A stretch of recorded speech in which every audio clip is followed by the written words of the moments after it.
famille qui essaie difficilement de faire son deuil, de se reconstruire, de trouver un semblant de paix et qui, en scrollant sur les réseaux sociaux, voit l'affaire revenir encore et encore, racontée par des personnes à qui on n'a jamais demandé leur avis, qui n'ont jamais connu la victime et qui n'ont jamais mesuré la violence de leurs mots, qui n'ont jamais pensé à ce que cela pouvait réveiller comme douleur.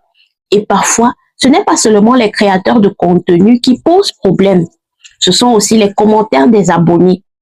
Les réseaux sociaux peuvent devenir extrêmement violents autour des affaires criminelles.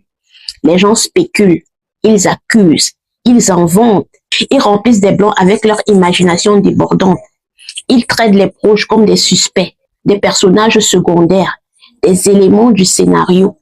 Ils oublient qu'une famille endeuillée peut lire, qu'un enfant peut tomber dessus, qu'un parent peut voir son drame découpé en hypothèses par des inconnus qui n'ont aucune responsabilité réelle dans l'affaire et qui n'ont même au demeurant jamais connu la victime.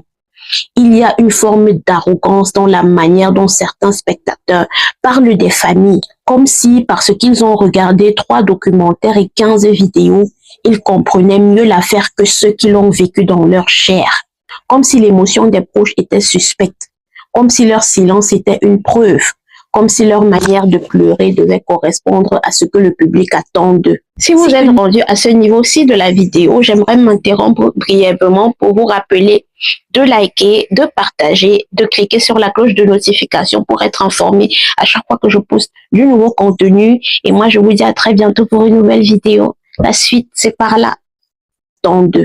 Si une mère pleure trop, on la juge. Si elle ne pleure pas assez, on la suspecte.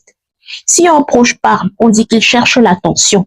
Et s'il ne dit rien, on dit qu'il cache peut-être quelque chose. La famille se retrouve donc enfermée dans une prison psychologique impossible à gérer. Elle doit souffrir, mais pas trop. Parler, mais pas trop. Et pas en mal. Se taire, mais pas sembler froide. Se défendre, mais ne pas paraître agressive. Survivre, mais sans déranger le récit que le public s'est fabriqué et a accepté comme légitime. Et c'est profondément injuste, selon moi, parce que le deuil n'a pas une seule forme. Le deuil est polymorphe. Le traumatisme ne se manifeste pas toujours de manière inattendue.